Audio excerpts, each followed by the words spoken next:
신빙성이 없어 보이는 이야기이기는 하지만 뉴욕시 교육위원회에서 한 번은 부모의 영향이 자손들에게 어떻게 미치는가 하는 것을 알아보기로 했답니다. 그렇게 그것을 알아보기 위해서 18세기에 두 인물을 선정했습니다. 그리고 그 자손들을 비교해 보았습니다. 그 한 사람은 18세기 미국의 대부흥운동을 일으켰던 경건한 목사인 조나산 에드워즈라고 하는 사람이고, 그리고 또 다른 한 사람은 뉴욕에서 술집을 운영해서 돈을 아주 많이 벌었던 마커스 슐츠라고 하는 사람이었다고 합니다. 그 글에 의하면 조나산 에드워즈는 집에서 늘 독서에 힘썼고, 그리고 부부간에도 관계가 좋았고, 가정을 소홀히 중요하게 여겨서 그 자녀들과 항상 많은 시간을 같이 보냈답니다. 반면에 마커스 슐츠는 돈 버는 일에 너무 바빠서 가정은 항상 그냥 뒷견이었고요.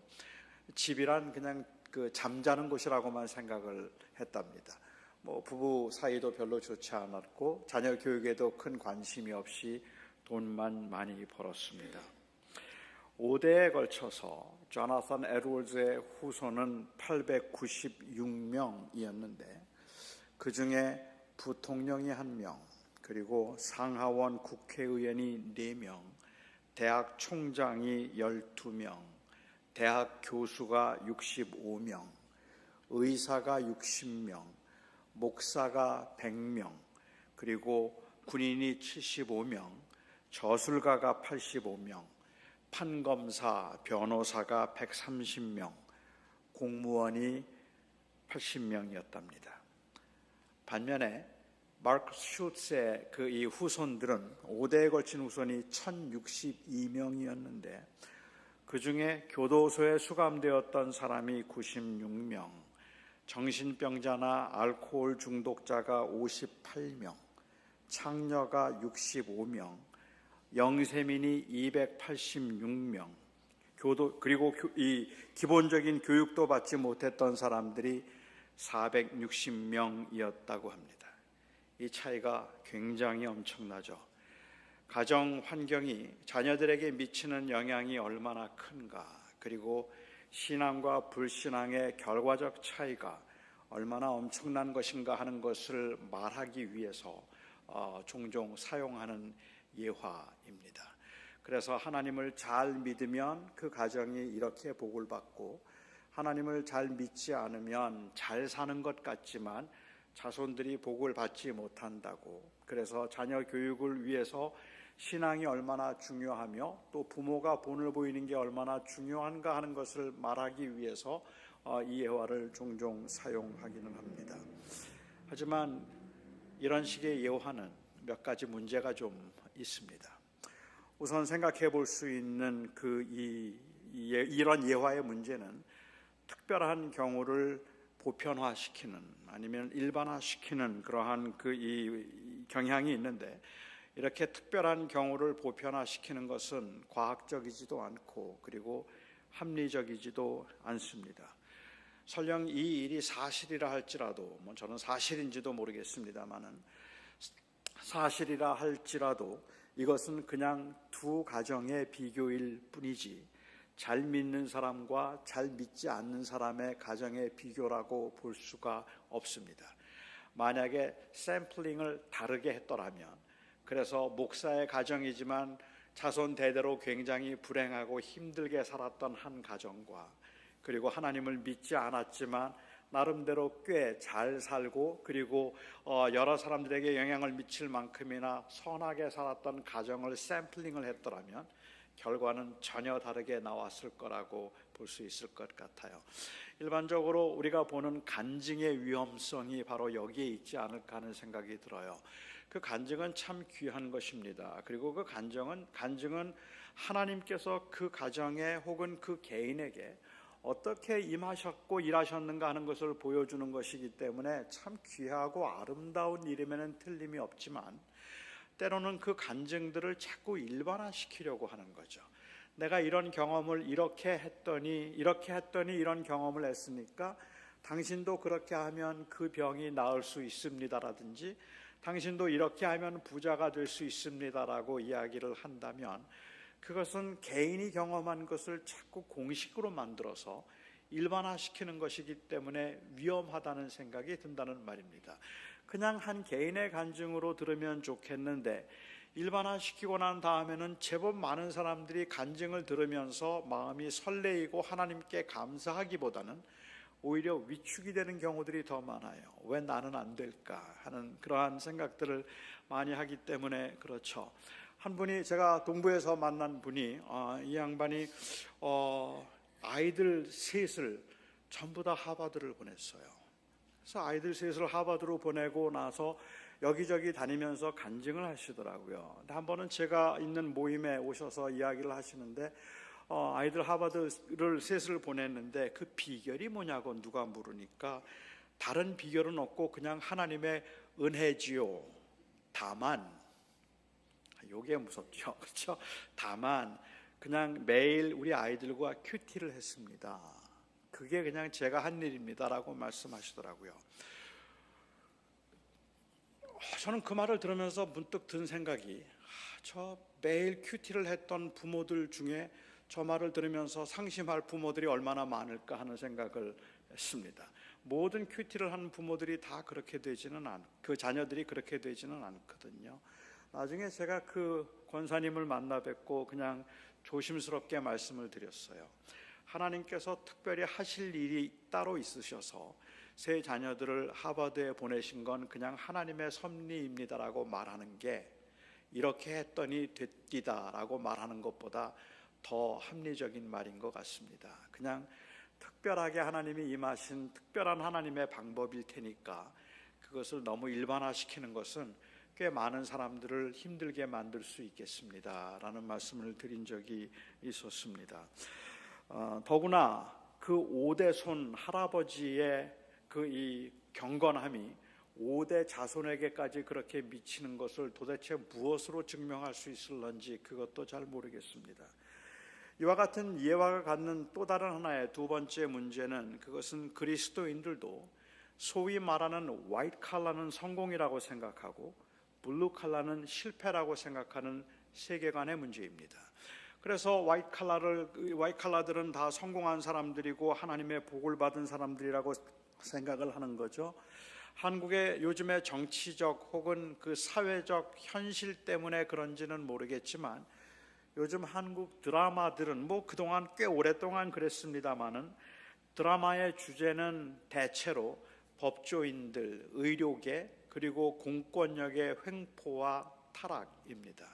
그래서 공권력을 가지고 있는 사람들과 의료계나 아니면은 법조계와 같이 모든 사람들이 부러워할 만한 그 세계가 얼마나 타락하고 부패했는가 하는 것과 얼마나 많은 횡포를 자행하고 있는가 하는 것들에 관한 것이 요즘 드라마의 주제입니다.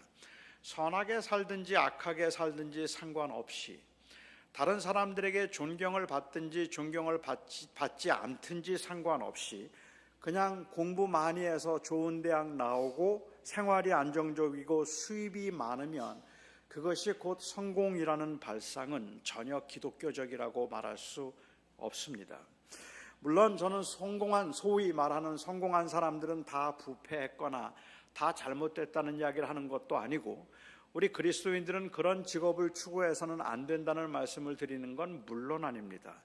제가 드리고 싶은 말씀은 그리스도인에게도 부유한 그러한 이 삶과 안정적인 수입이 그 인생의 성공과 실패를 나누는 기준이 되어서는 안 된다는 말씀을 드리고 싶은 거죠. 다시 말씀드리면 세계관의 문제가 있다는 말입니다. 우리가 이 세상을 어떻게 보고 내 인생을 어떻게 보는가 하는데, 세상이 말하고 있는 그러한 가치에 의해서 얼마나 많이 가졌는가, 무엇을 할 줄 아는가, 어느 대학을 나왔는가, 그리고 얼마나 높은 자리에 올라가 있는가로 사람의 성공을 말하고, 그렇지 않은 사람들은 다 실패한 인생인 것처럼 말하는 것은 전혀 기독교적인 가치관이라고 말할 수 없다는 말입니다. 세 번째, 이와 같은 예화가 갖는 문제가 있다면 그것은 그리스도인의 삶에서 어떻게 하나님의 주권을 인정할 것인가 하는 것에 관한 문제입니다. 물질적인 성공은 하나님의 축복이고, 그리고 실패는 하나님의 저주이거나 심판이라고 그렇게 보아도 괜찮겠습니까? 하나님께서 사랑하는 사람들은 형통하게 하시고, 하나님이 사랑하지 않는 사람들은 인생을 힘들게 만드신다고 그렇게 말해도 괜찮겠습니까? 인생의 굴곡이 심해서, 그래서 힘들고 버겁게 하루하루를 살아가는 사람들에게는 하나님의 계획이 없거나 하나님의 특별한 보호하심이 없고, 평탄하고 잘 나가는 사람들에게만 하나님의 특별한 보호하심이 있다고 그렇게 말해도 괜찮겠습니까?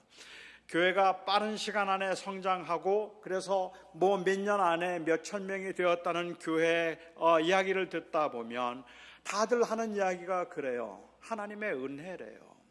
모든 게 하나님의 은혜일 뿐입니다라고 그렇게 이야기를 하면서, 저는 거기까지는 크게 이의가 없는데, 그러면서 하시는 말씀이 하나님이 우리 교회를 특별히 사랑해 주셔서, 그래서 하나님께서 이렇게 수년 내에 수천 명이 되는 교회를 되게 하셨다고 그렇게 말씀을 하세요. 한편으로 생각하면 굉장히 겸손한 말인 것처럼 보이는데, 저는 그런 말을 들을 때마다 저 말을 들으면서 마음에 상처를 받을 사람들은 얼마나 많을까라는 생각을 하게 된다는 말입니다. 그러니까 한 20명, 30명도 안 되는 교인들을 데리고 10년, 15년 동안 버겁게 교회 생활을 하면서 정말로 이 생활의 어려움을 겪으면서도 그 자리를 지키기 위해서 몸부림을 치고 있는 목사들은 하나님이 사랑하지 않는 사람들인가요? 정말로 이 땅에 살아가면서 힘들고 어렵게 살아가지만은 아무리 애를 쓰고 아무리 노력을 해도 그 한계를 넘어설 수가 없어서 여전히 가난과 불안 가운데 살아가고 있는 사람들은 하나님이 그들을 향한 특별한 사랑이나 섭리가 없다고 말해도 괜찮겠습니까? 그럴 리가 없죠. 하나님께서는 가난한 사람도 지켜주시고 부한 사람도 하나님이 지켜주시고, 가난한 사람을 위해서도 하나님은 계획을 가지고 계시고, 약한 자를 위해서도 하나님은 계획을 가지고 계십니다. 수천 명, 수만 명이 모이는 교회도 하나님의 섭리와 하나님의 뜻이 있겠지만, 10명, 20명이 모이는 교회에도 하나님의 섭리와 하나님의 뜻이 있다는 말입니다. 우리는 감히 큰 교회는 하나님의 뜻이 있고 작은 교회는 하나님의 뜻이 없는 실패라고 말하는 것은 하나님의 주권적인 섭리를 인정하지 않는 것과 마찬가지가 된다는 말이죠.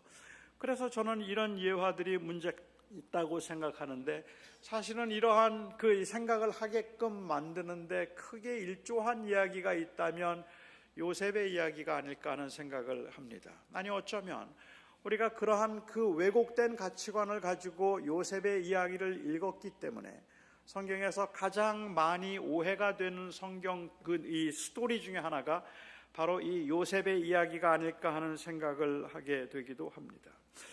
요셉의 이야기는 고난 가운데 있는 요셉이 어떻게 신실하게 하나님을 섬겼다가 그 성공한 사람이 되었는가 하는 것에 관한 이야기가 아닙니다. 요셉의 이야기는 고난 중에 있던 그 억울함을 뒤집어쓰고 살았던 그 한 젊은이가 어떻게 하나님 앞에 믿음으로 살아서 결국은 애굽의 총리가 되는 그 성공의 자리에 올라섰는가 하는 것에 관한 이야기가 아니기 때문에 저는 이 요셉의 이야기를 잘못 읽었다고 생각합니다. 오늘 본문 이전에 37장 말씀 이전에 아주 흥미로운 기록이 하나 나오는 것을 볼 수 있습니다.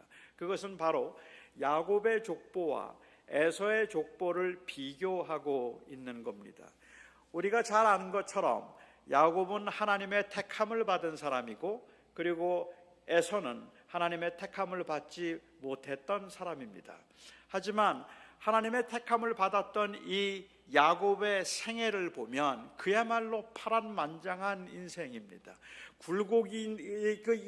그 심한 굴곡이 있었던 인생이고, 여전히 고난과 고통 가운데서 그야말로 많은 일들을 경험했던 그러한 평탄하지 못한 인생을 살았던 삶인데, 반면에 에서는 아주 평탄한 삶을 살았습니다.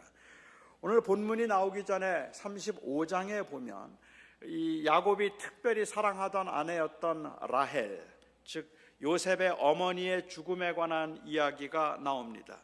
그리고 나서 야곱의 족보가 나오는데 야곱에게는 4명의 부인이 있었고 4명의 부인에게서 12명의 아들이 있었다 하고 그 12명의 아들의 이름을 기록한 게 전부입니다. 그러니까 이 야곱의 족보를 이야기하면서 야곱의 족보에는 그냥 12명의 아들이 있었다는 것만을 이야기하는데, 그런데 야곱의 아들들 중에는 살인을 한 아들도 있었고 성폭행을 당했던 딸도 있었고 그리고 또 며느리와의 관계에서 자식을 낳았던 아들도 있었습니다. 그뿐만 아니라 형제들이 공모해서 이복 동생을 노예로 팔아버리기까지 했습니다. 그야말로 엉망진창인 가족인 것처럼 보입니다. 그런데 이 에서에게는, 여기에 대조해서 에서에게는 3명의 부인이 있었고 그 3명의 부인에게서 나온 5명의 아들이 있었습니다. 그들은 나중에 세겜 땅에 정착을 해서 살게 되는데, 그런데 그 산악지방을 점령하고 에서의 후손들에 관한 족보가 36장 한 장 전체에 다 나옵니다. 그 36장에 정말로 장황하고 길게 에서의 족보를 왜 이렇게 기록하고 있는지 이해가 되지 않을 정도로 길게 기록을 하고 있는데 5명의 아들에게서 후손들이 나오는데 그들은 모두가 다 왕이 되었습니다.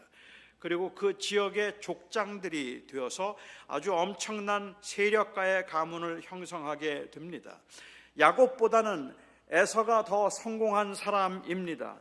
야곱은 기근이 났을 때에 양식을 구하기 위해서 자기의 사랑하는 아들들의 목숨을 걸고라도 그 아들들을 애굽 땅으로 보내야 했고, 그리고 양들을 그 목자들이, 아들들이 친히 쳐야 할 만큼 그렇게 넉넉한 삶을 살지는 못했지만 에서는 대부호였고 최고의 세력가였고 자손 대대로 복을 받은 사람들이었습니다.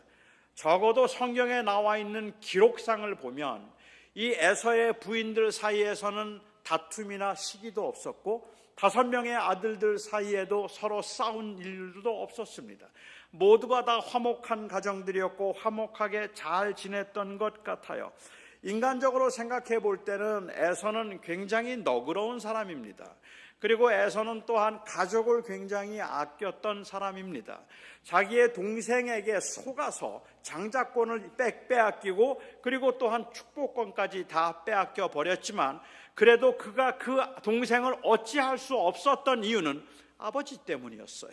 아버지가 살아계신데 아버지의 마음을 힘들게 만들 수 없다는 생각 때문에 오히려 잘 참 있을 만큼 그렇게 너그러웠고, 동생이 괘씸했지만 형을 속이고 난 다음에 도망갔던 동생이 20년 만에 돌아왔는데 20년 만에 돌아오는 야곱이 제일 무서워했던 사람은 에서였습니다. 자기의 형을 제일 무서워했죠. 그런데 형은 이미 벌써 다 잊어버렸어요. 그 동생이 온다는 이야기를 듣고 너무 좋아서 그 동생을 맞이하기 위해서 그가 세겜인 그 숫곳까지 따라가게 되죠.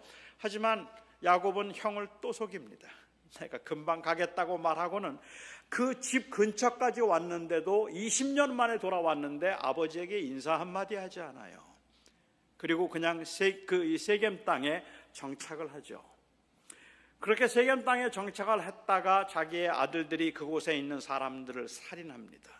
그 바람에 이제 어쩔 수가 없어서 도망 나와서 이삭에게로 돌아오게 되는데 에서는 한마디 말하지 않습니다. 그냥 그 야곱을 받아주었어요. 그리고 거기에서 함께 살아갑니다. 야곱의 재산도 늘어났고 에서의 재산도 늘어나니까 이제는 두 가정이 함께 살 수 없게 되었을 때 에서가 그 기름진 땅을, 자기가 그동안에 살던 땅을 아주 깨끗하게 동생에게 넘겨주고 자기는 산으로 떠납니다. 이 세일이라고 하는 산악지방으로 떠나죠. 이쯤 되면 에서 괜찮은 사람 아닙니까? 제가 생각할 때는 요즘으로 따진다면 진짜 꽤 멋있는, 그 완전히 괜찮은 사람이에요. 거기다가 에서는 이렇게 너그러운 사람이고 호탕한 사람이기도 했지만 제가 보기에는 정말로 부러운 남성미가 넘치는 그야말로 야성의 남자입니다. 털도 많았어요. 이렇게 장황하게 그 성공적인 삶을 살았던 에서를 소개하고 난 다음에 다시 야곱의 이야기로 돌아오죠. 그러면서 요셉을 소개합니다. 요셉은 야곱의 11번째 아들이었습니다. 그런데 이 야곱은 요셉을 유난히 편애했습니다. 어머니를 잃은 아들이라서 그랬다 말하기도 하고, 특별히 라헬을 사랑했기 때문에 라헬이 죽고 난 다음에 그 아들이었던 요셉을 더 사랑하게 되었다고 말하기도 하지만, 정말 그렇게 생각한다면 제가 생각하기에는 요셉보다 더 애정이 가는 아들은 베냐민입니다. 그의 막내 아들 베냐민을 낳다가 라헬이 죽었으니까. 그런데 요셉은 야곱은 베냐민보다는 요셉을 특별히 더 총애를 해서, 그래서 그에게만 채색 옷을 입혔습니다. 채색 옷을 입혔다는 이야기는 일을 시키지 않았다는 이야기고 특별한 대우를 했다는 의미이기는 하겠지만, 일부 학자들이 이야기하는 것처럼 여기에 채색 옷을 입혔다는 이야기는 적어도 그의 형들이 생각할 때는 야곱이 상속자로 요셉을 염두에 두고 있다는 의미로 보았을 수도 있습니다. 그러니까 요셉의 경우에 있어서는 그 형제들에게 왕따 당하기 딱 좋은 상황인 겁니다. 그의 그 주어진 상황에서 아버지의 총애를 받고 있는 그 모습이 더구나 상속자로 아버지가 생각하고 있을지도 모르겠다는 생각은 형제들로 하여금 이 요셉을 굉장히 못마땅하게 생각할 만한 상황인데, 이런 상황에서 요셉이 꿈을 꾸었습니다. 사실 이 꿈은 그냥 마음에 품고 말하지 않아도 될 만한 애매한 꿈입니다. 그냥 굳이 말하자면 개꿈이라면 개꿈이라고 말할 수도 있는 거예요. 그가 쌌던 이 묶던 볕단이 있었는데, 그 단이 있는데 형제들의 단이 그 앞에 자기의 단은 일어서고 형제의 단이 와서 무릎을 꿇고 자기에게 절을 하더라라고 이야기를 했어요. 또 한 번은 꿈을 꾸었는데 자기의 별에게 11개의 별이 절을 하고 해와 달들도 절을 하더라고 이야기를 했습니다. 심지어 아버지까지 그 꿈의 의도가 무엇인가 하는 것을 알았기 때문에 오히려 이 아들을 책망하고 나무랄 정도였습니다. 사실 그 당시에 요셉의 나이가 17살쯤은 되었다고 짐작을 하는데, 그런데 17살쯤 되었으면 그게 개꿈이라도 자기의 주어진 상황에서는 이런 꿈은 말하면 안 되는 거예요. 그렇죠. 이거 말하면 딱 정말 이 욕먹기 딱 좋은 그러한 꿈입니다. 그런데 요셉은 이 이야기를 했어요. 저는 그게 왜 이야기를 했는지도 잘 이해가 되지는 않지만, 철이 없어서 그랬는지 도대체 왜 그랬는지도 잘 이해는 안 되기는 하겠지만, 그렇지만 제가 짐작할 때는 이 꿈 중에 남에게 말하지 않고는 너무 아까운 꿈이 있는 것 같아요. 꼭 말해주고 싶은 꿈이 있습니다. 제가 어느 글을 보니까 특별히 이 미국 목사님들이 이 절대로 말하면 안 되는데도 불구하고 기어코 말을 하게 되는 이 사건 중에 하나가 뭐냐 하면, 주일날 골프를 치러 갔는데 아프다고 핑계대고 홀인원을 한 날, 이걸 말 못해서 병이 난대요. 내가 홀인원을 했는데 이거 누구한테 말해줘야 되는데, 그런데 그 말 못하면 그러면 병이 난대요. 그래서 결국은 그 말을 누구에게 했다가 교회에서 쫓겨나게 된다, 이런 이야기를 제가 들은 적이 있었는데, 꿈이 너무 괜찮으니까 이 꿈 이야기를 아마 기분 좋아서 했는지 철이 없어서 했는지는 모르겠습니다. 저는 거의 꿈을 꾸지 않습니다. 꿈을 꾸지 않았습니다. 근데 아주 오래전에는요, 제가 목회 초기에는 토요일마다 꿈을 꿨어요. 악몽을 꿨습니다. 토요일마다 악몽을 꿨는데, 한 번은 제가 주일날 설교를 하기 위해서 이렇게 서서 설교를 하는데 교인들이 자꾸 웃는 거예요. 그래서 왜 웃지? 하고 이렇게 보니까 제가 잠옷을 입고 서 있는 거예요. 옷을 갈아입지 않고 오해 마시고 꿈에 이렇게 저를 쳐다보시는 눈길이 어떻게 저런 목사가 있지? 꿈에 그랬다고요. 꿈에. 그래서 제가 그때 굉장히 당황했는데, 제가 조금 충격을 받았던 건요, 설교 시간에 잠옷 입고 서서 설교했던 꿈을 꾼 목사들이 제법 많아요. 그거는 아마도 토요일날 저녁에 설교 생각하면서 자다가 그렇게 꿈을 꾸고 나니까 그런 꿈을 꾸게 되는 것 같습니다. 한 번은 제가 교회 앞을 지나가는데요, 교인들이 교회에 줄을 쭉 서 있는 거예요. 아니 이게 무슨 날인데 이렇게 교회에 줄을 서 있지? 하고는 제가 가까이 가서 그 교인들한테 아니 오늘 무슨 날이에요? 그랬더니 아주 정색을 하면서 목사님 오늘 주일이잖아요 그래요. 근데 저는 모르고 있었어요.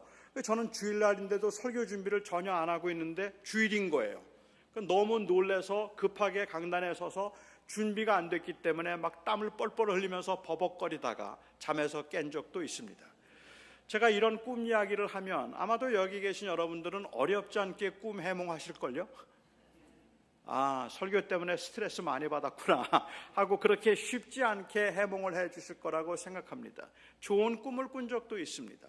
한 번은 제가 많은 사람들 앞에서 영어로 설교를 하는데 너무 유창하게 영어로 설교를 해서 거기에 있던 외국 사람들이 다 설교를 듣고 난 다음에 일어서서 박수를 치는 꿈을 꾼 적이 있어요.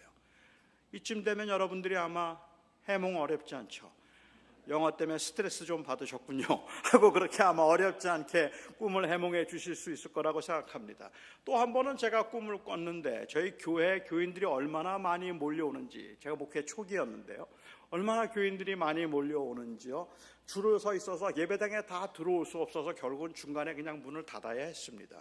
그리고 줄 서서 기다리던 교인들이 돌아가면서 다음 주에는 2시간 전에 와야 되겠다고 그러면서 집으로 돌아가는 그 꿈을 꾼 적도 있습니다. 아마 여러분들 이 꿈 해몽하는 거 어렵지 않죠. 제 속에 있는 교회 성장에 대한 야망을 아마도 이 꿈에서 볼 수 있을 거라고 생각합니다. 요셉의 형제들이 요셉의 꿈 이야기를 듣고 그 안에 있는 야망을 느꼈을 겁니다.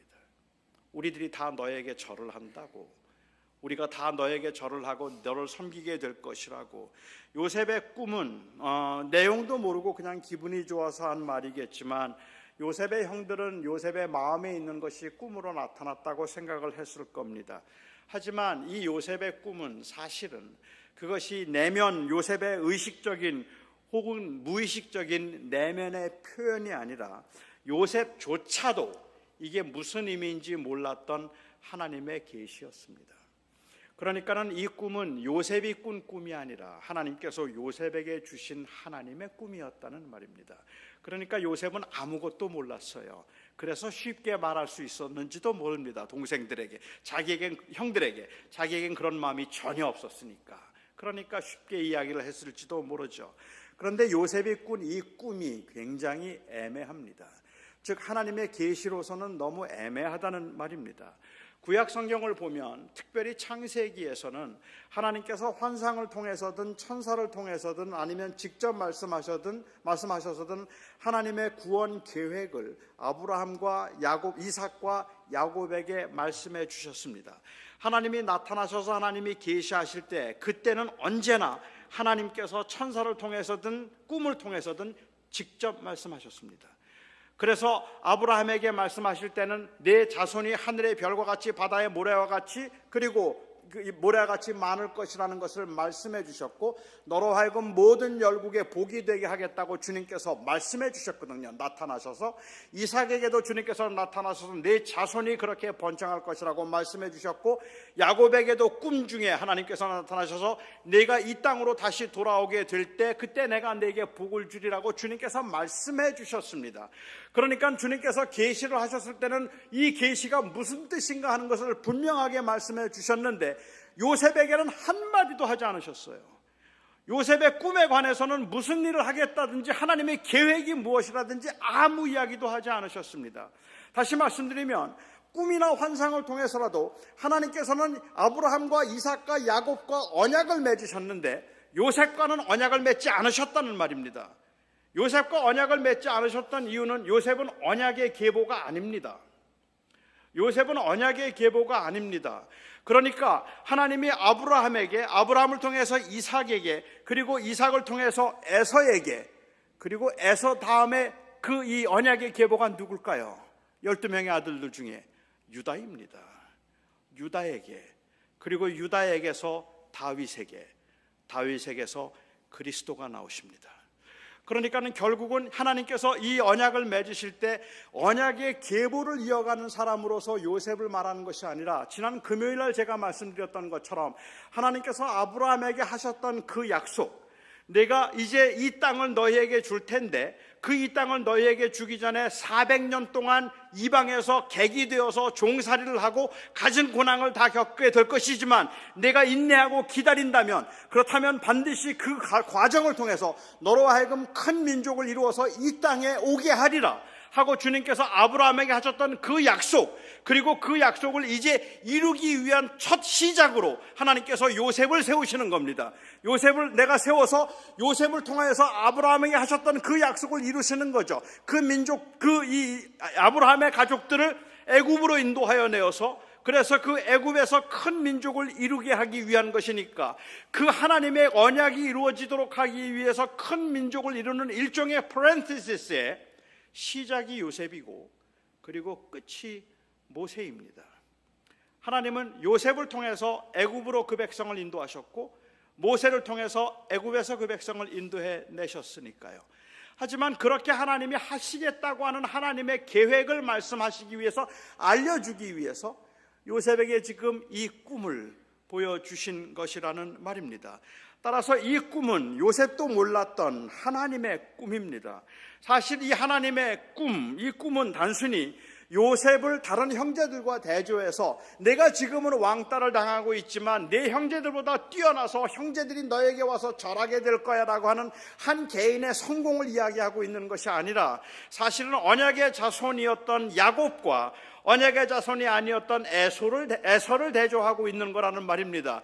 비록 에서의 가족이, 이 에서의 집안이 형통에서 더 큰 것 같지만, 내가 너와 한 약속을 반드시 이루어서, 그리고 아브라함과 한 약속을 반드시 이루어서 그 민족으로 하여금 하늘의 별과 같이 많게 할 것이며, 이 땅을 내가 너에게 주는 기업으로 차지하게 될 것이라는 것을 보여주기 위한 사건이 바로 요셉의 사건이었다는 말이죠.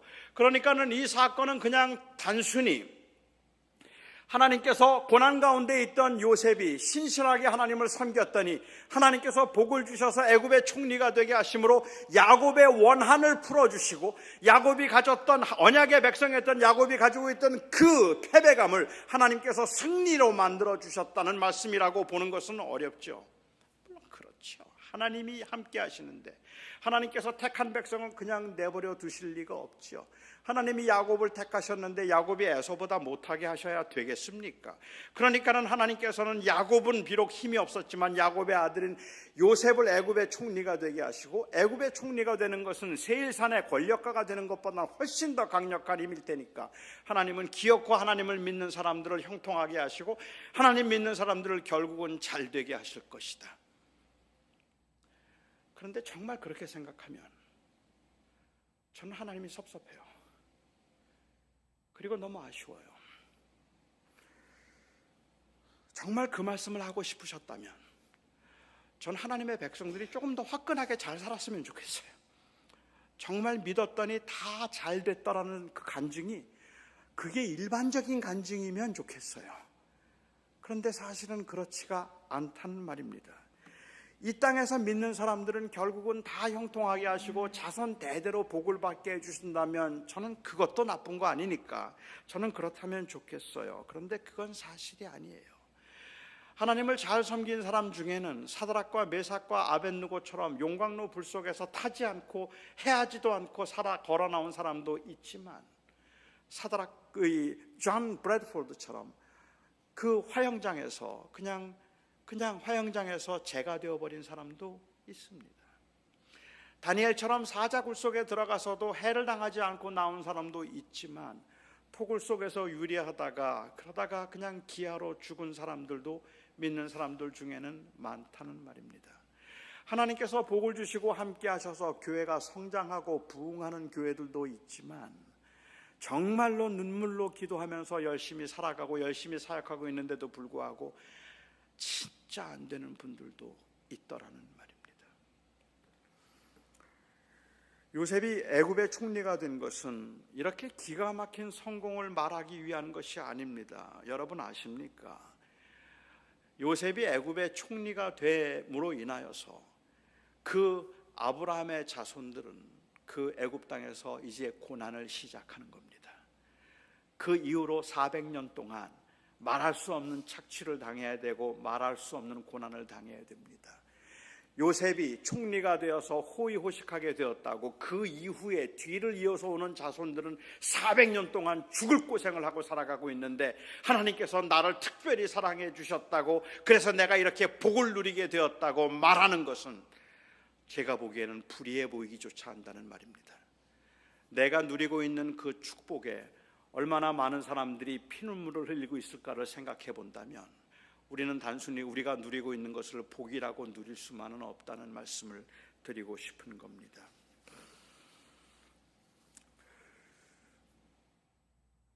요셉의 생애를 말하면서 요셉의 생애 가운데 따라오는 또 한 단어가 있다면 그거는 형통이라는 단어입니다.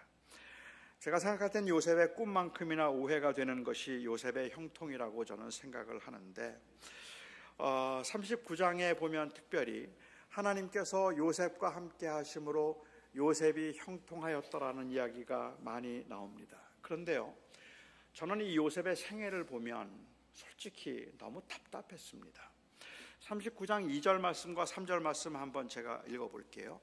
여호와께서 요셉과 함께 하심으로 그가 형통한 자가 되어 그의 주인 애굽 사람의 집에 있으니 그의 주인이 여호와께서 그와 함께 하심을 보며 또 여호와께서 범사에 그를 형통하게 하심을 보았더라. 이게 뭡니까? 답답하지 않으십니까? 너무 답답하다는 생각이 들지 않으십니까? 이게 뭡니까?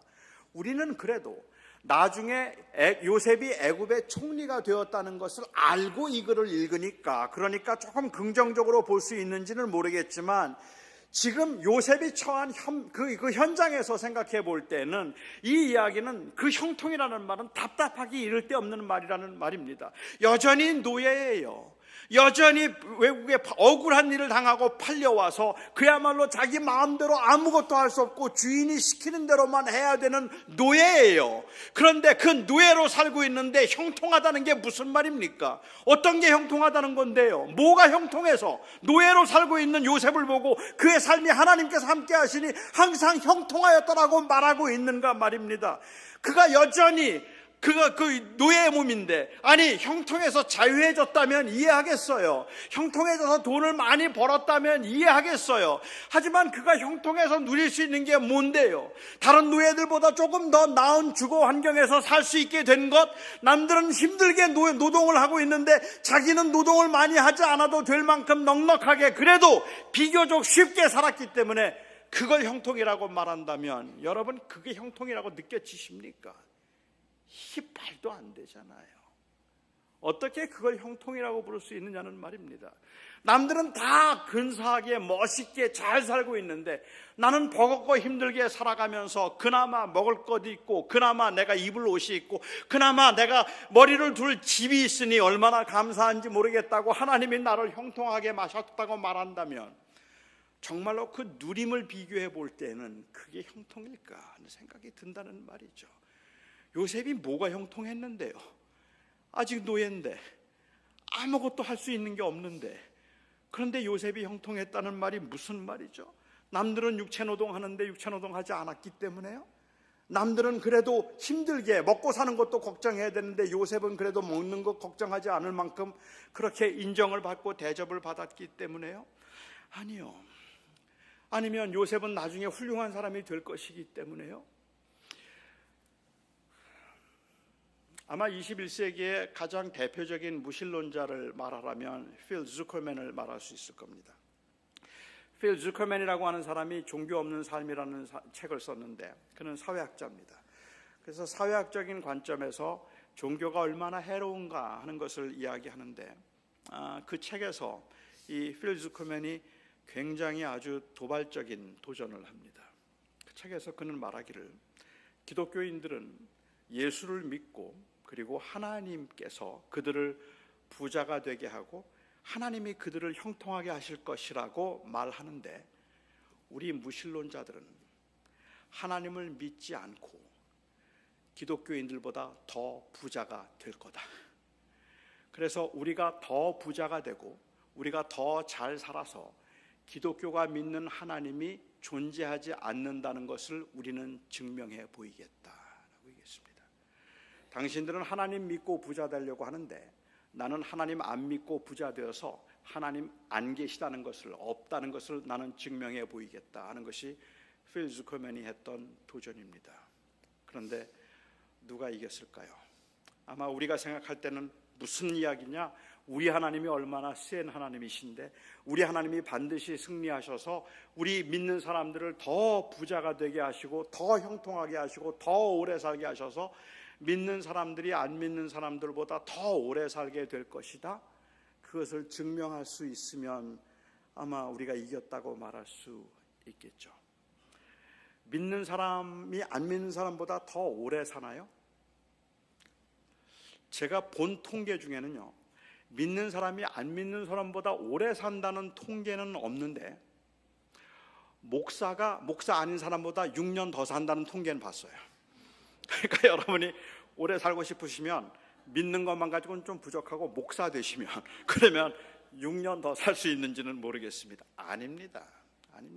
그런데 저는 필 주커맨에게 오히려 이렇게 말하고 싶은 겁니다. 당신 틀렸습니다. 말하고 싶어요.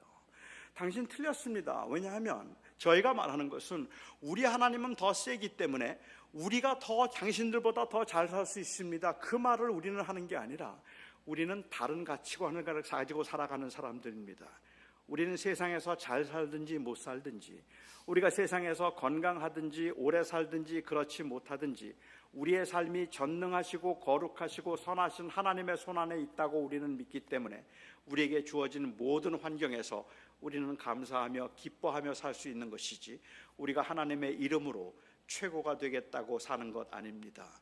그래서 우리가 원하는 것, 우리가 바라는 것은 당신이 생각하는 것과 다릅니다 라는 말을 해주고 싶어요. 우리 하나님이 더 셉니다라는 말보다 오히려 우리는 다른 걸 추구하는 사람들입니다라는 말을 해주고 싶다는 말입니다. 여호와께서 함께 하심으로 요셉이 형통하였다라는 말이 요셉의 이야기 가운데 한 번 더 나옵니다. 언제 나올까요? 요셉이 총리가 되었을 때. 아마도 요셉이 총리가 되었을 때가 그 표현을 하기는 가장 적절한 때, 드디어 성취된 겁니다. 그렇죠? 그때가 제일 적절해 보입니다. 그렇다면 지금까지의 고생도 충분히 이해가 됩니다.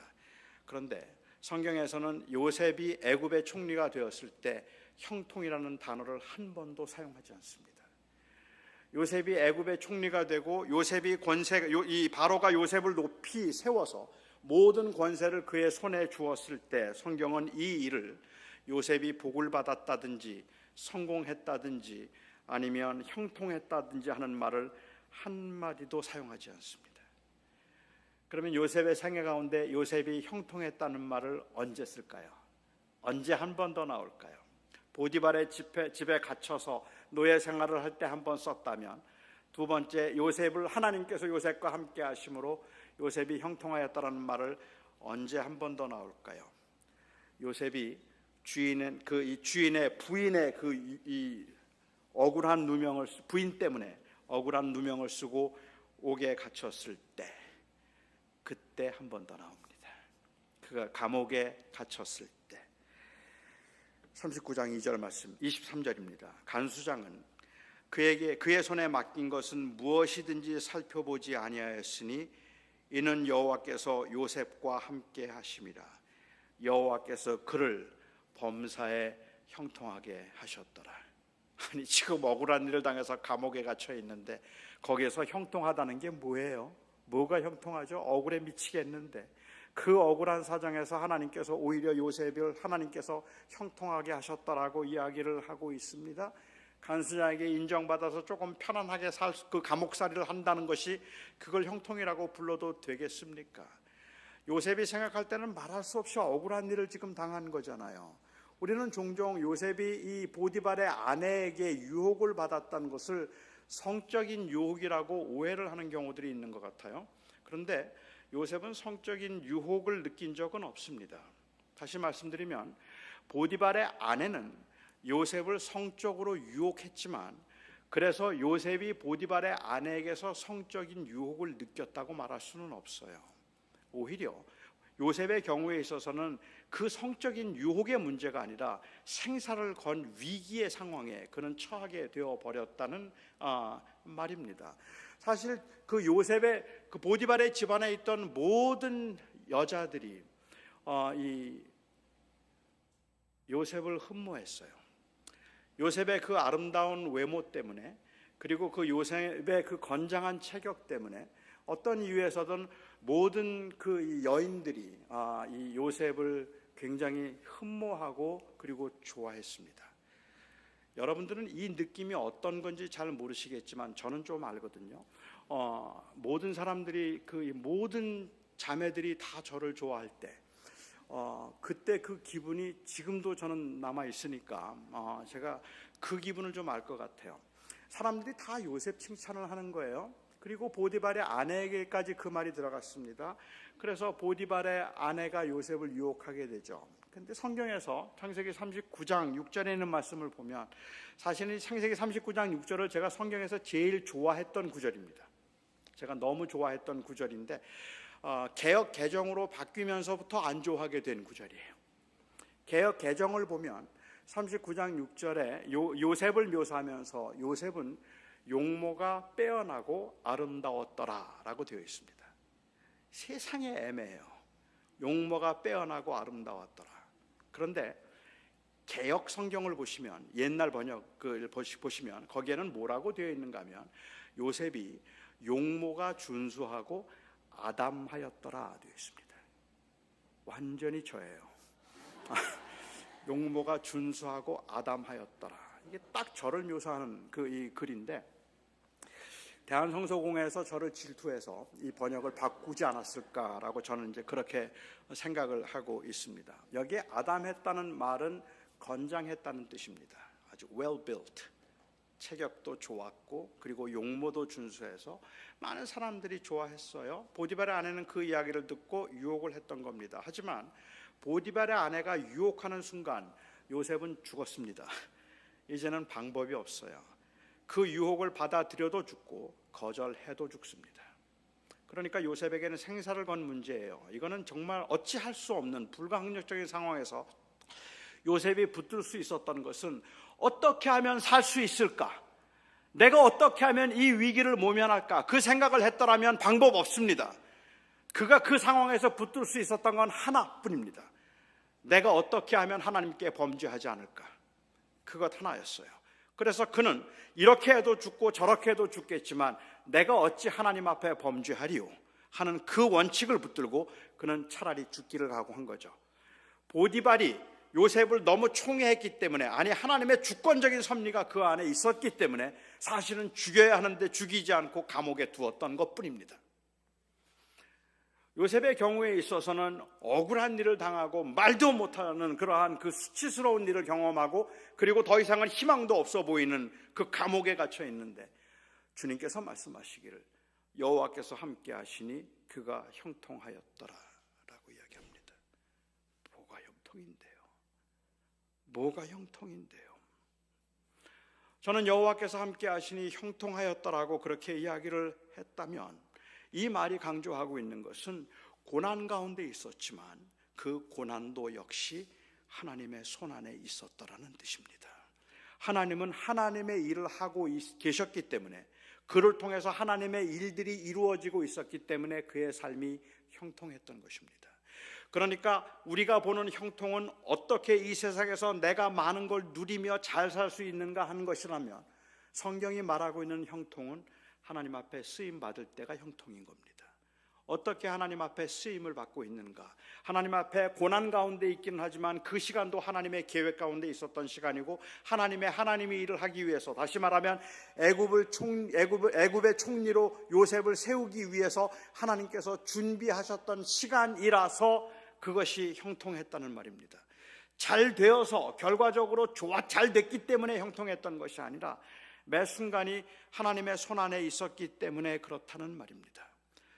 초대교회 교인들은 결코 요셉의 이야기를 그렇게 본 적이 없었는데 언제부턴지 현대 그리스도인들은 마치 이 땅에서의 삶이 전부인 것처럼 세상에서 넉넉하고 쉽게 사는 것만을 형통이라고 부르고 하나님의 동행을, 이 형통을 이루기 위한 수단 정도로 이해하기 시작한 것 같아요. 하지만 우리가 정말로 누려야 되는 형통함은 하나님이 우리와 함께 하심으로 하나님이 하나님의 꿈을 이루신다는 것입니다. 하나님께서 서부장로교회를 통해서 서부장로교회가 가지고 있는 꿈을 이루어 주시는 분이 아니라 서부장로교회가 하나님의 꿈을 이루어 드리는 교회가 되어야 한다는 말입니다. 그때 형통함이 되는 겁니다. 우리는 하나님의 복을 받아서 우리가 원하는 것들을 이루어낼 수 있고, 이 교회가 그야말로 수백 명, 수천 명, 수만 명이 모이는 교회가 되면 이것을 형통이라고 부를 수 있을지 모르겠지만, 이 교회가 얼마나 몇 명의 교인들이 모이겠는가 하는 것은 하나님의 손에 있습니다. 그것은 하나님의 주권일 겁니다. 그렇죠? 우리가 얼마나 부자가 될 수 있는가 하는 것도 하나님의 주권일 겁니다. 그렇다면 하나님께서 이 교회를 통해서 하나님의 뜻을 이루고자 하실 때, 그것이 한 영혼을 위한 것이고, 그것이 10명의 사람들을 위한 것이고, 그것이 한 지역의 복음화를 위해서 하나님이 이 교회를 통하여서 사용하기를 원하시고 준비하고 계시다고 한다면, 정말로 형통한 교회는 우리의 그 야망을 이루어 주시는 하나님을 붙드는 교회가 아니라 하나님의 꿈을 이루기 위해서 하나님 앞에 쓰임받는 교회가, 그 교회가 형통한 교회인 겁니다. 지난 45년 동안에 제가 믿기에 아마도 이 교회도, 45년은 짧은 세월은 아닙니다.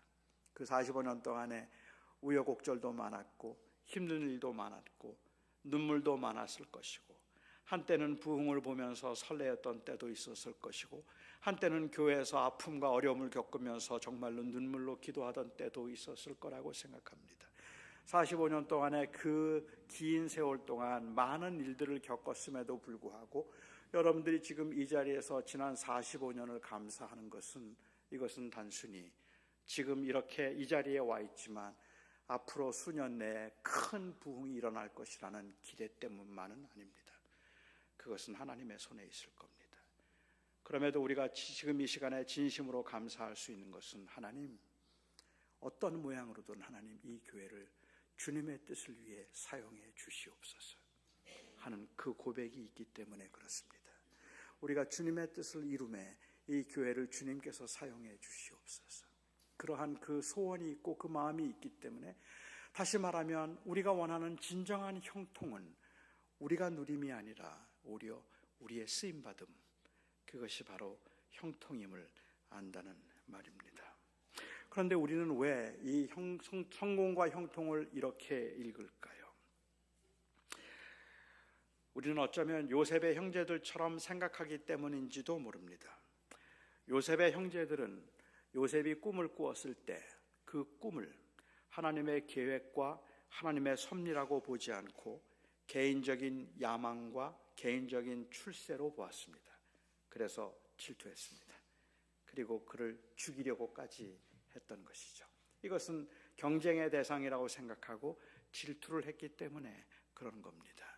하지만 그에게 벌어진 일이 하나님의 계획을 미리 보여주신 것이기 때문에 요셉을 질투해서 요셉을 죽이려고 한 것은 엄밀한 의미에서 하나님의 주권에 대한 도전이었습니다.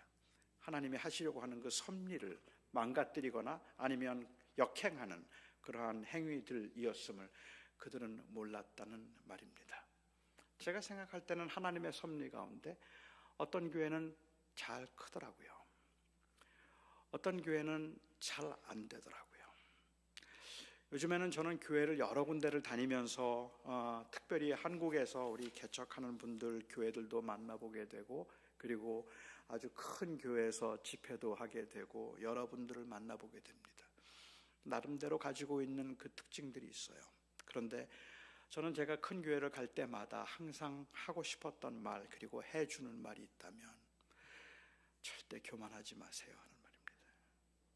여기 하나님께서 이렇게 세워주신 데는 하나님의 계획이 있어서지 하나님이 특별히 사랑해서이거나 아니면 여러분들이 잘해서 그런 거 아닙니다. 그리고 작은 교회를 갈 때마다 제가 작은 교회에서 항상 해주고 싶은 말이 있다면 절대로 낙심하지 마세요. 하나님께서 여러분을 향한 계획이 있다면 작다고 낙심하는 것도 하나님의 뜻을 거스리는 것이고, 크다고 교만하는 것도 하나님의 뜻을 거스리는 겁니다. 부자라서 교만해지는 것도 하나님의 뜻을 거스리는 것이고, 가난하다고 낙심하는 것도 하나님의 뜻을 거스리는 겁니다. 하나님께서 나는 그냥 최선을 다해서 살아가지만, 제가 알고 있는 그 많은 목사님들, 그 좋은 목사님들, 정말로 헌신적으로 열심히 사역하는데 그렇게 안 된다고 답답해하고 안타까워하는 그 분들을 보시면서 저도 마음이 아프고 안타깝기는 하지만 그래서 그 삶이 헛되다고 말하면 안 되는 겁니다. 하나님은 그들을 통해서 하나님의 일을 하시기 때문에 그렇습니다. 제가 요즘도 젊은 청년들하고 이제 자주 만나다 보니까 청년들이 저에게 가끔 묻는 질문이 있어요. 특별히 한국에 있는 청년들이, 목사님, 제가 이 다음에 뭐가 될까요? 그래요. 그걸 내가 어떻게 아냐? 네가 뭐가 될지 너도 모르는 걸 내가 알겠느냐? 저는 그렇게 대답하지는 못해요. 왜냐하면 저에게 내가 이 다음에 커서 뭐가 될까요? 라고 묻는 청년들의 그 질문의 의도는 저의 어떤 예지적 능력을 묻고 있는 질문이 아니라 그냥 사는 게 답답하다는 소리니까. 공부를 해도 일해도 뭐가 될지 모르겠대요. 뭘 해야 될지 모르겠다고 그렇게 이야기를 하고, 다 뭐가 될지 모르겠다고 그렇게 안타까워하는 그 청년들의 마음을 알기 때문에 제가 내가 무슨 점쟁이냐 이런 말을 제가 하지는 못하죠. 제가 청년들에게 하는 이야기가 있습니다. 내가 금년에 65세인데 나는 지금도 내가 뭐가 될지 모르겠다. 지금도 나는 뭘 하며 살아야 될지, 뭘 하게 될지 나는 지금도 모르겠다. 그런데 내가 무엇을 할 수 있을까, 아니면 무엇을 할까 하는 이 질문보다 먼저 선행되어야 되는 문제가 있지 않을까. 그것은 내가 무엇이 되든 주를 위해 살고 싶습니다. 그 고백이 확인되어야 되지 않을까. 그래야 커도 교만하지 않고 작아도 낙심하지 않는다. 하나님, 제가 무엇이 될까요? 이 교회 앞으로 10년 후에 얼마나 커질까요? 그것 이전에 우리가 이 45주년을 맞이하면서 함께 하나님 앞에 기도하고 하나님 앞에 마음을 정하고 우리가 구하는 바가 있다면, 하나님, 주님 앞에 쓰임받고 싶습니다. 주님께서 이 교회를 사용하여 주셔서 이 교회를 통해서 하나님의 뜻을, 하나님의 꿈을 이루어 주시옵소서. 그게 우리의 기도이고, 그 하나님의 뜻과 꿈이 이루어지도록 우리는 그냥 주어진 현장에서 성실하게 사는 거죠. 부흥할 수도 있어요. 아닐 수도 있어요. 조금 더 긴 시간 동안을 아파야 할 수도 있고 어려움 가운데 있어야 할지도 몰라요. 하지만 우리의 마음에 있는 가장 궁극적인 소망이 있다면, 주님, 어떤 모양이든 어찌든 쓰임받고 싶습니다 하는 그거죠. 하나님께서 쓰시고 하나님의 뜻을 이루시는 그 교회가 되게 해 주시옵소서. 그것 때문에 우리는 이 자리를 지키는 겁니다. 그리고 하나님께 그렇게 쓰임받기 위해서 여러분들은 지난 45년 동안을 이 교회를 지키신 겁니다. 하나님의 뜻을 이루시고 하나님의 원하심을 이루심에 우리가 하나님께 쓰임받으면 내 인생은 형통입니다. 그렇게 고백할 수 있기를 바랍니다. 기도하겠습니다. 사랑하는 나의 아버지 하나님, 하나님의 은혜 때문에 저희는 살아갑니다.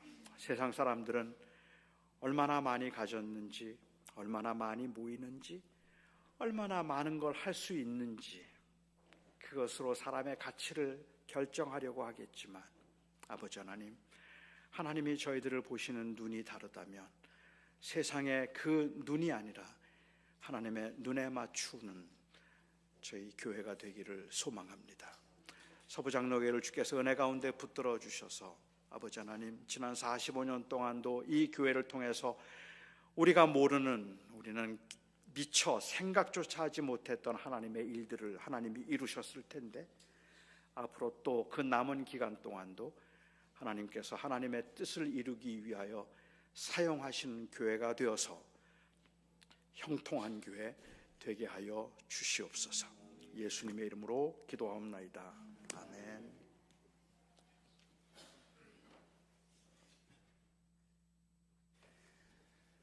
우리 교회 주신 귀한 하나님의 말씀 정말 감사드립니다. 이제 우리 다 같이 자리에서 일어나서 찬송하며 준비한 예물을 하나님께 올려드리겠습니다.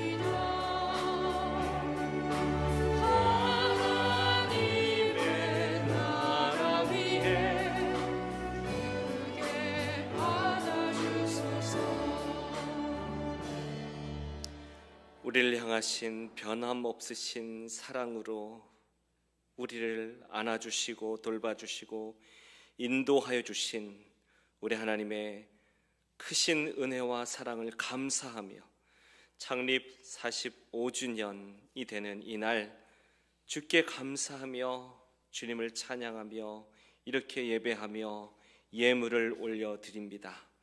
하나님, 우리의 모든 것 다 주님으로부터 왔고 우리 주님의 사랑은 또한 변함없이 앞으로도 영원히 우리와 함께함을 이 부흥의 기간 말씀들을 통하여 우리에게 확고히 심어주심을 감사드립니다.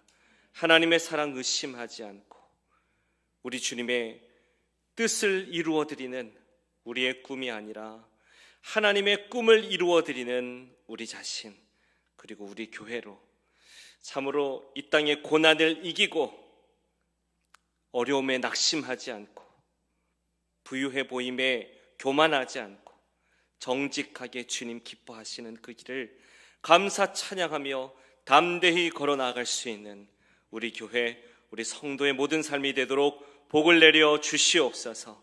우리의 물질을 드립니다. 일부가 아니라 전부를 드리는 마음으로, 물질만이 아니라 우리의 전 삶을 헌신하며 주님께 드리오니 받아주시고 흠양하여 주시고 주여 우리를 사용하여 주시옵소서. 이 어두운 시대에 우리 교회 사용하시고 우리 성도의 삶을 사용하여 주시고 하나님 홀로 영광 거두어 주시옵소서. 여러 가지 감사의 제목을 담아서 또 간절한 마음을 모아 주님께 올려드리는 예물을 받으시고 간절한 마음과 정성 위에 위로와 힘을 더하여 주옵소서. 오늘 이 시간 예배하며 주의 말씀 듣고 나아가는 모든 성도들의 마음에 우리 주님의 말씀이 깊이 새겨져서 항상 주님 주시는 믿음과 담대함으로 승리하는 복된 삶 누리게 하여 주시옵소서. 감사 찬송 영광 올려드리오며 예수님의 이름으로 봉헌하며 기도하옵나이다. 아멘. 다 자리에 앉아주시기 바랍니다. 교회 소식을 전해드리겠습니다. 오늘 예배에 함께 참여하신 모든 성도님들을 축복하고 환영합니다. 오늘은 창립 45주년 감사하는 그런 거룩한 또 참 우리에게 감사하며 하나님의 은혜 기억하는 주일인데요. 우리가 준비한 영상이 하나 있습니다. 지나온 날들 주님의 은혜를 좀 생각하며 함께 또 나누기를 원합니다.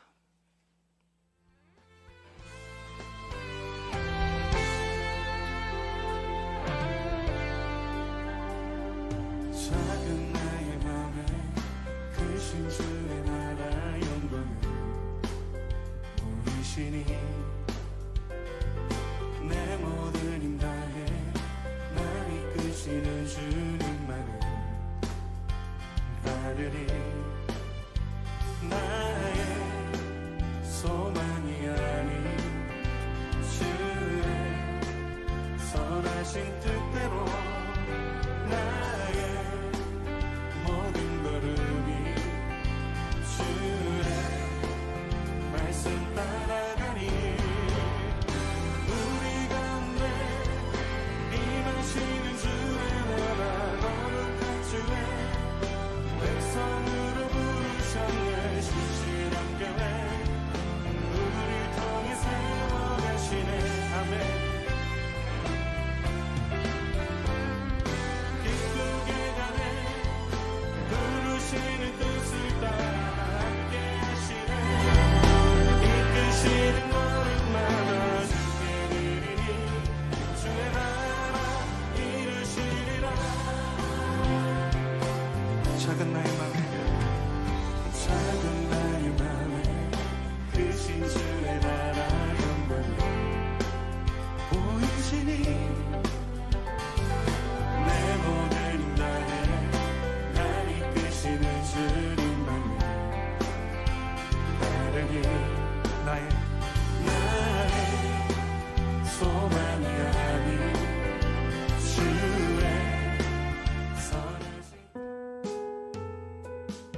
주어지는 평안함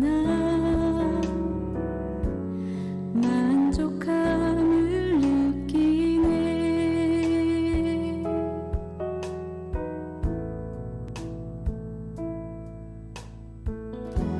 사랑과 진리에 한 줄기 빛 보내 내 몸을 감싸며 주어지는 평안함 그 사랑을 느끼네. 부르신 곳에서 나는 예배하네. 어떤 상황에도 나는 예배하네. 부르신 곳에서 나는 예배하네. 어떤 상황에도 나는 예배하네.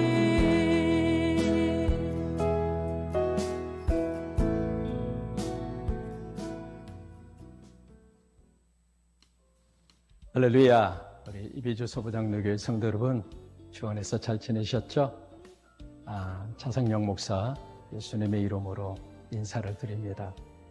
우리 교회 설립 우리 45주년을 맞이해서 주님의 이름으로 우리 소부장로교회 하나님의 교회에 들어 쓰셨고, 우리 김진주 목사님 중심으로 장로님 우리 성도들이 하나가 돼서 교회를 잘 섬기고 계셔서 너무 감사하고, 앞으로 우리 서부장로교회 모든 성도 여러분 다 모두 건강하시고 예수님의 복 많이 받으시는 교회와 성도 여러분 모두가 되시기를 예수님의 이름으로 축복하고 또 기도합니다.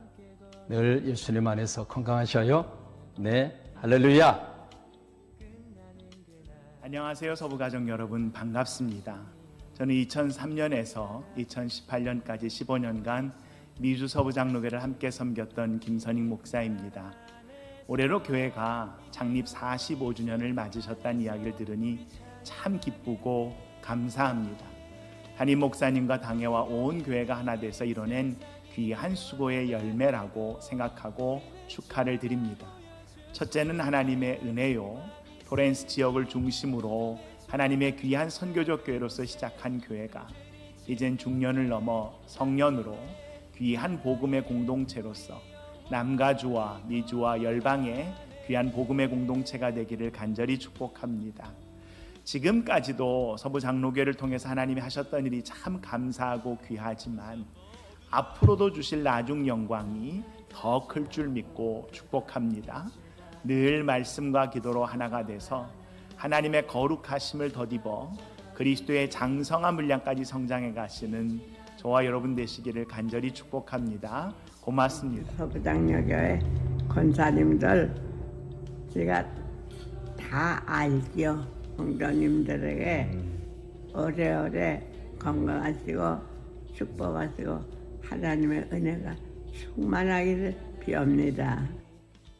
감사합니다. 사랑합니다.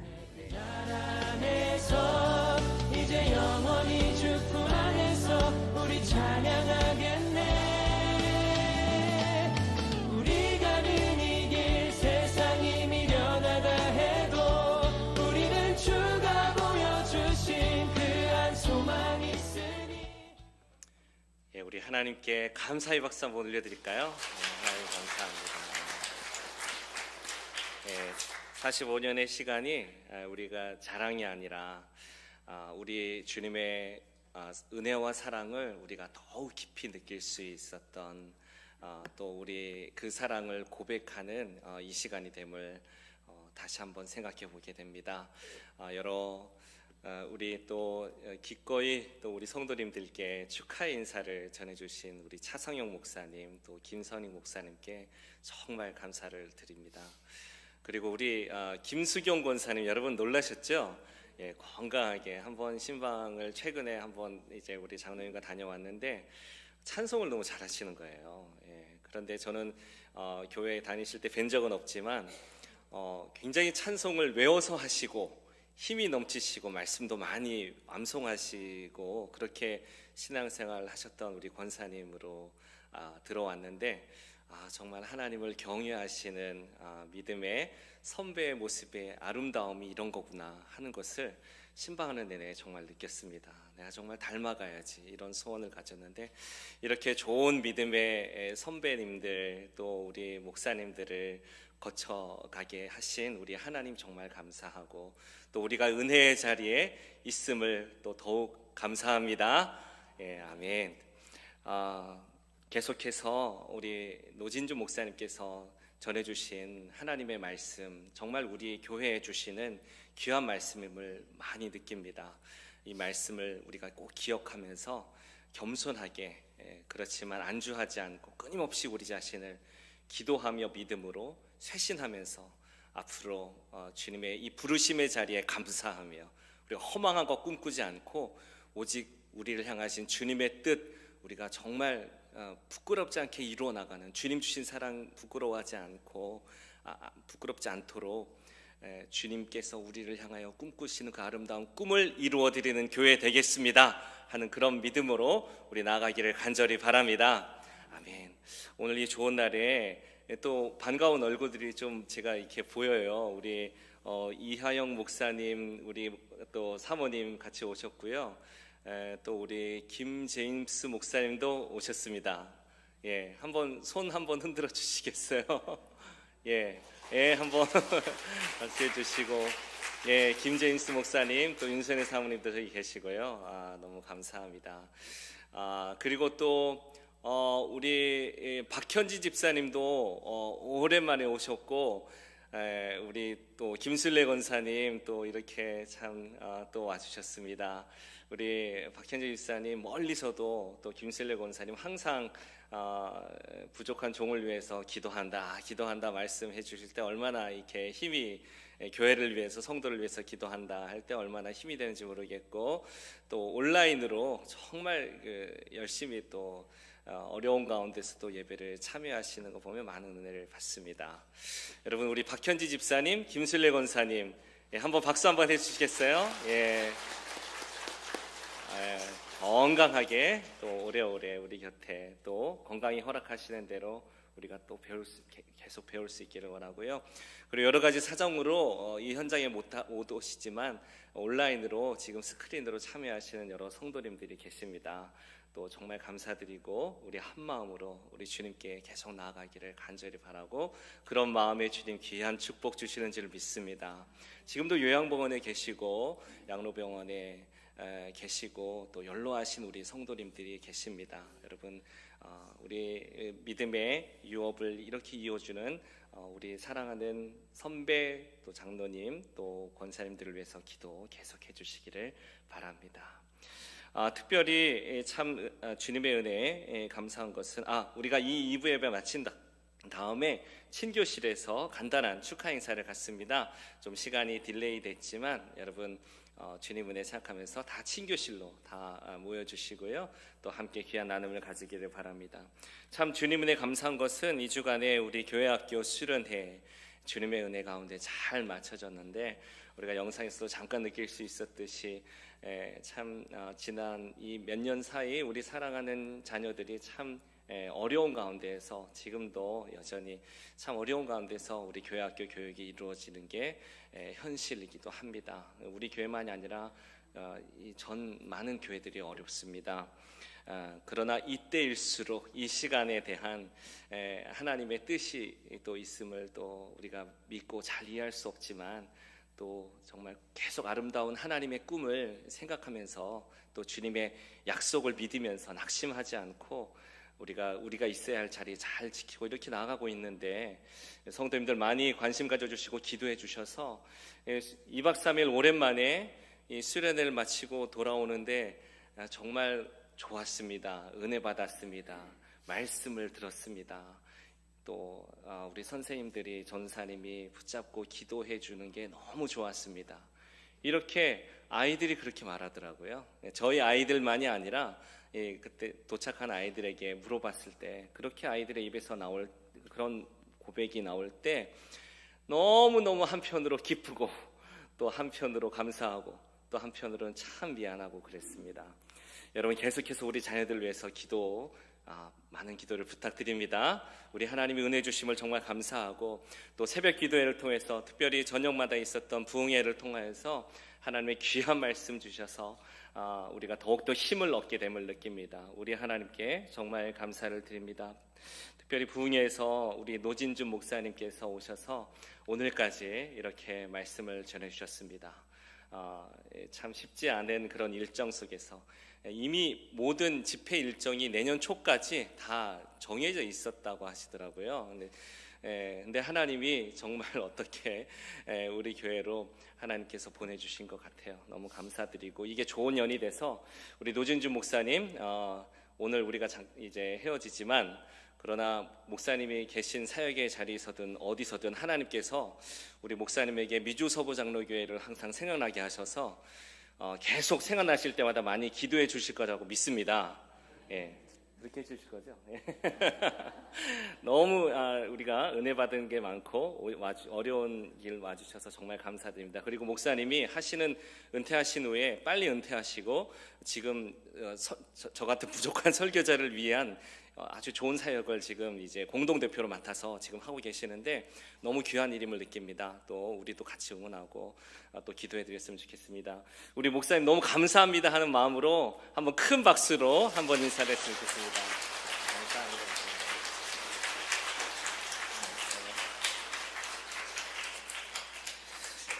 감사합니다. 우리 친교실에서 또 우리 목사님하고 또 여러분 궁금한 것도 좀 물어보시고, 뭐 테이블이 이렇게 멀리 있지만 또 가까이도 오셔서 뭐 인사도 하시고 물어도 보시고 이렇게 좀 했으면 좋겠습니다. 또 교제의 시간을 갖겠습니다.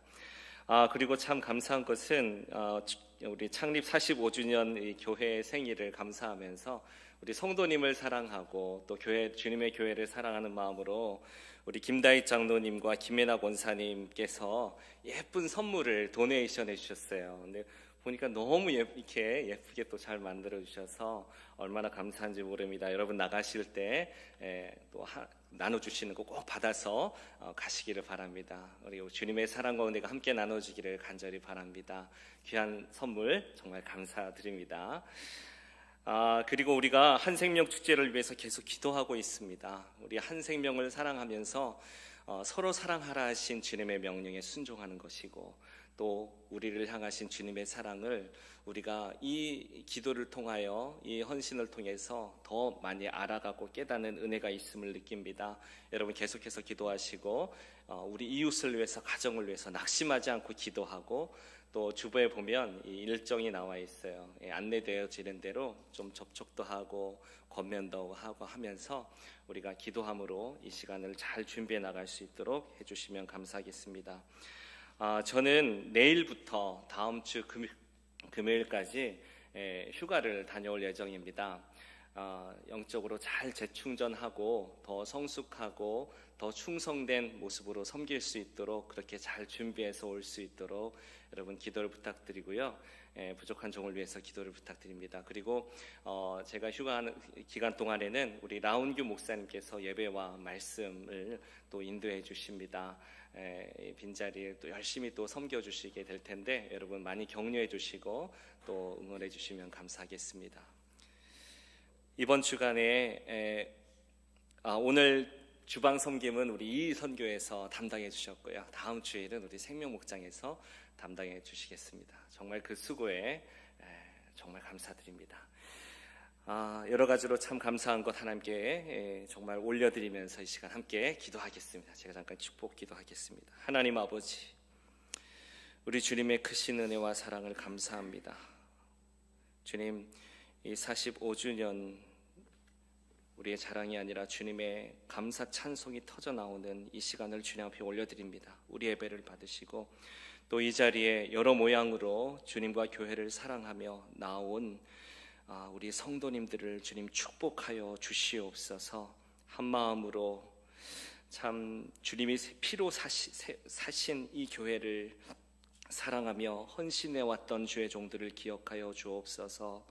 또 지금도 눈물과 기도로 함께 마음을 모아 헌신하는 모든 성도들의 가정과 삶을 축복하여 주옵소서. 복된 이 날을 주님께서 참으로 우리에게 선물처럼 보내주신 우리 노진준 목사님, 오 존귀하신 아버지, 참으로 주님께서 귀한 종을 통하여 귀한 말씀을 주심을 감사드리온데 우리 목사님의 가정과 사역을 축복하여 주옵소서. 우리가 잠깐 만난 이런 인연이었지만 주께서 맺어주신 것임을 기억합니다.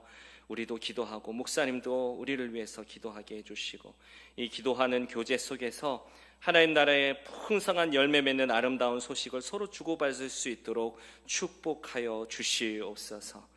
존귀하신 아버지, 참으로 모든 영광을 하나님께 올려드리는 우리 모든 성도들 되게 하시고 주의 손으로 축복하시사 주님의 뜻, 주님의 꿈 이루어드리는 주의 계도로 주의 말씀 붙들고 더 힘차게 나가는 우리 온 성도들 다 되도록 축복하여 주시옵소서. 감사드리오며 예수님의 이름으로 축복하며 기도하옵나이다. 아멘. 이제 우리 다 같이 자리에서 일어나셔서 우리 파송의 찬송 또 서로 축복하며 우리 하나님께 이 예배를 올려드리겠습니다. 우리 한번 손을 서로 내밀어서 우리 축복하며 결단의 마음을 함께 나누며 찬양합니다. 여기에 모인 우리